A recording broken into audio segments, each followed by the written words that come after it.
There he Hello, is. here I am. We've got the split screen working. Yeah, look at that. Looks great. How you Uh, doing?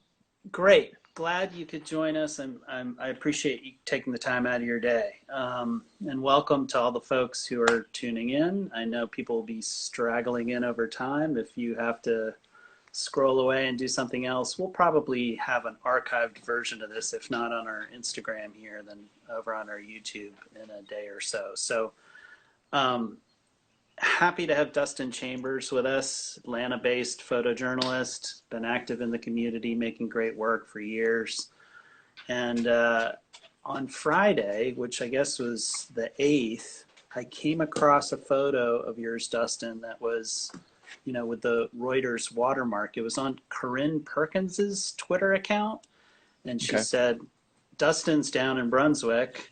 He's covering the protest about Ahmaud Arbery, and um, I just immediately knew. I was like, oh gosh, we got to talk to Dustin. So, Hmm. what was it like down there? You were doing a job, filing for a wire service, and what was Yeah. it like? What were your impressions? Um, well, I pitched the story. I heard about that there was going to be an organized protest a few days before, so I pitched it and was lucky enough to be able to go down there. Um, yeah, I mean, it was interesting because just the night before the two killers were convicted and arrested. Um, Arrested, right? Yeah. they were arrested. Um, so that sort of changed the tone of the protest a touch, but I mean, it was still, um, about calling for justice, and that just because they've been arrested is not justice. And um, just going into it, I'll say uh, that it was a little. It was just. I mean, I was a little nervous about going into a crowd that big. I had not been around that many people in a while, so I thought it was really cool that a local healthcare organization was giving out masks to Fantastic. everyone who as they arrived, as well as hand sanitizer. So That's great. yeah, and that sort of changed it made me a little more comfortable, but yeah. Um, and going on just in terms of being in a sensitive environment like that, it's an Hmm. organized protest, so it's not like people are not expecting you to take their photo. But um, right now, I think that people have talked about this and photographers have talked amongst themselves about this, but the masks really changed the dynamic of connecting with people non-verbally, which Hmm. is one of the main things we do as photographers on the street or at an event. Half the time we're not walking up to someone and asking them, you know, hi, this is who I am, and can I take your picture? A lot of times it's just a holding up of the camera and smiling and seeing a facial expression of, yeah, that's fine on their face. And so much of that is lost with not being able to see people's mouths. So I'm really have been thinking about that a lot. It's just hard to find any intimacy with the masks. Were you able to like dip yours at all to connect with people, or did you really leave it up the whole time just out Um, of safety's sake? yeah, I left it up the whole time out of safety's sake, and it was really loud, and you just had to sort of yell to communicate through the masks. But it's mostly just that, like, someone 5 feet away, you just can't get a Right. read on them, on what their vibe is. Sometimes you can just tell, like, no, I'm not going to mess with that. I'm not going to photograph that person. They're going through something, and yeah, so that was definitely a whole new element of being out and photographing a large event like this. Now, Brunswick isn't really a small town, it's kind of a small city. Um, Did you have a feeling showing up there? I don't know what kind of the other organizations were that were from the media that were involved in covering the event, but did you get the feeling like here you are making pictures in this kind of cauldron? Um, this is a small community, but this a lot of eyes are on this or are gonna be on this. Did you have a sense that you were at the center of something that was really brewing? Yeah.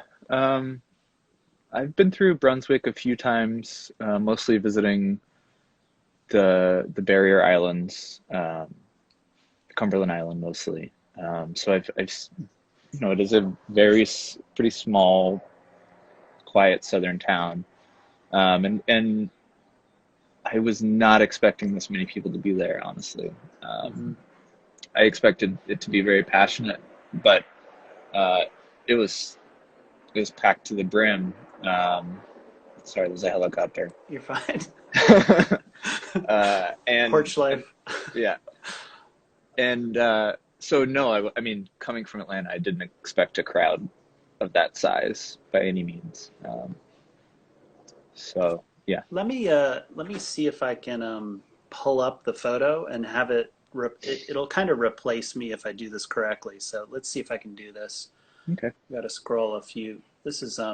And this is the photo that I saw. I knew you took it was kind of a sequence from that day that you took, but hmm maybe if you could talk us through what this scenario was like and people standing there was a row of speakers or a schedule of speakers who were talking as well. yeah. So the itinerary was sort of there were about 10 speakers throughout the protest, and um, a bit of a barrier, maybe 15 feet between the center of the speakers, and then there was some press, and then the people were sort of keeping a bit of social distance, which was good. Um, it was hot, and there was this mood of this sort of like emotional purgatory of like everyone's really pissed off, Mm-hmm. um, and also a little bit of celebration from okay, they were at least arrested. Um, but I like the people sitting down there, and Yeah, I mean, people are tired physically and yeah. emotionally right now, and yeah, I just um, switched the photo right as you're referencing it. I apologize. no, it's okay. Yeah, I usually don't um, focus on speakers so much at these kinds of things, Mm-hmm. but that woman was an amazing speaker and just very, very lots of gesturing and very passionate. So Now, let me know. I'm curious as to, so you pitched this to Reuters, and it's great that they took you up on it.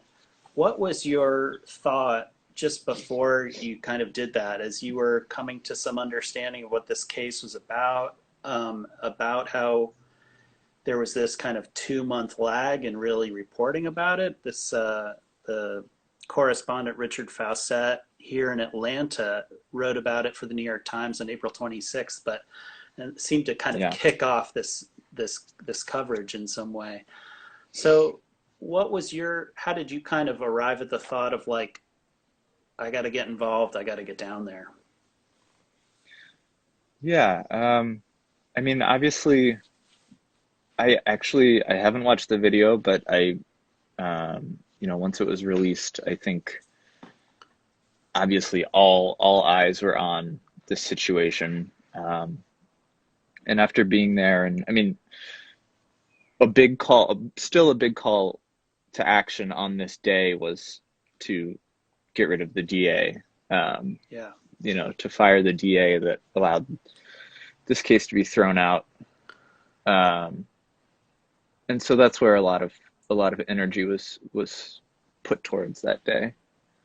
Um, yeah, and in terms of coverage, I just hadn't seen many photographs coming from the actual area, and Yeah. I knew that a memorial had been set up in the neighborhood, um, and definitely some protesters went over to mourn at the memorial afterwards. The I don't know. I don't know how much you're keeping track of the story itself, but I keep running up against this question, and it's probably a timeline question. But I'm curious as if it's come across your radar that I don't understand how the AG for Georgia, this guy Chris Carr, is suddenly like he suddenly doesn't feel good about this, and he appointed this new prosecutor to look into it. Hmm. But how could is the sense that he really didn't know about it for 2 months, or is the sense that he knew about it and decided to do nothing until it was a kind of a big story? Is that known yet? I'm unclear about that. Yeah, I am as well. I mean, the huge critique here is that um, they're not doing anything because the video existed. They're doing something because people saw the video. Yeah. Um, so it wasn't until people knew of the act that it became an issue with the authorities. Um, It's interesting that they were sitting on that. Somebody was sitting on that for that length of time. I guess sometimes that happens in stories where you hold on to evidence trusting that leaders will get it right, and when they don't you're like, all right, I got to call your bluff. And right, I, my understanding of legal situations and systems is extremely limited, so I'm really operating from a dearth of knowledge on all that. But I did see, I mean, I saw how the video was leaked online and then went back today and saw that it was originally linked to a local radio station, which I thought was kind of interesting. And then there's the GBI is investigating actually the leak of the video and that whole process and who right, was associated with filming it and all that. So there's right, layers and levels to all of it.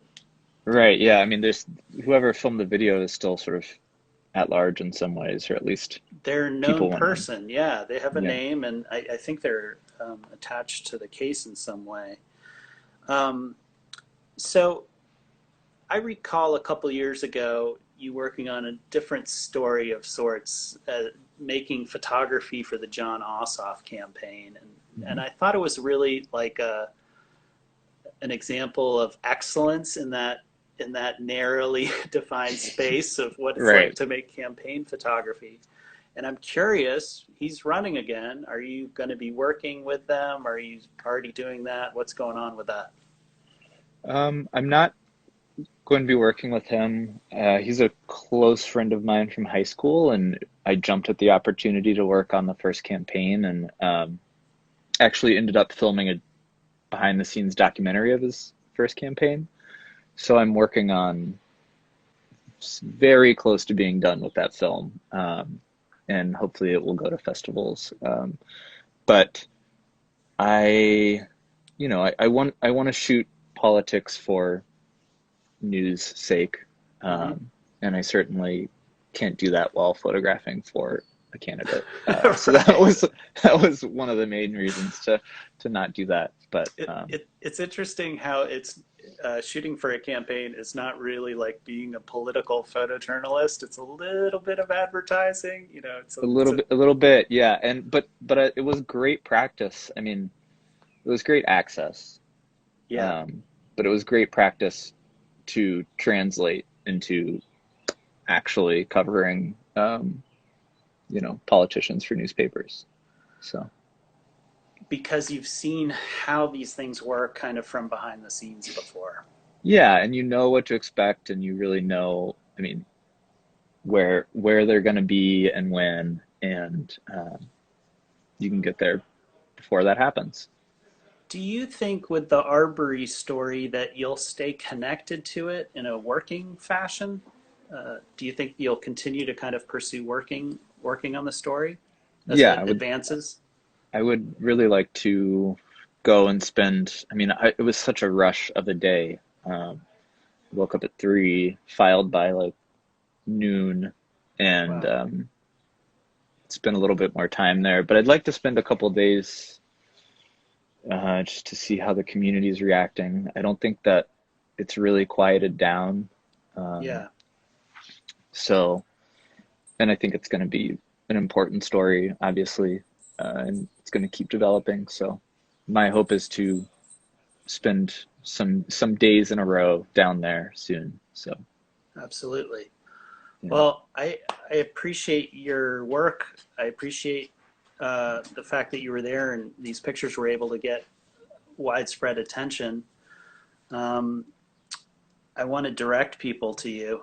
Dust Dust Chambers on Instagram, correct? correct. And Yes, dust on chambers. Twitter. Yep. Um, and I want to thank you for your time today, and just want to urge people to look out for you in the months to come as the story keeps developing. Thank you, and thanks for having these kinds of talks on here. It's Appreciate good. it. It's a good way for us to all keep staying connected, which is hard. We'll try to do more. And if you're already in here, we're trying to target Tuesdays at 2 p.m. So we'll hopefully have something next week for y'all. Appreciate your time, Dustin Chambers, and thanks for being here. And thanks to everybody in the Awesome. audience. All Thank right. you, Michael. Bye Cheers. bye.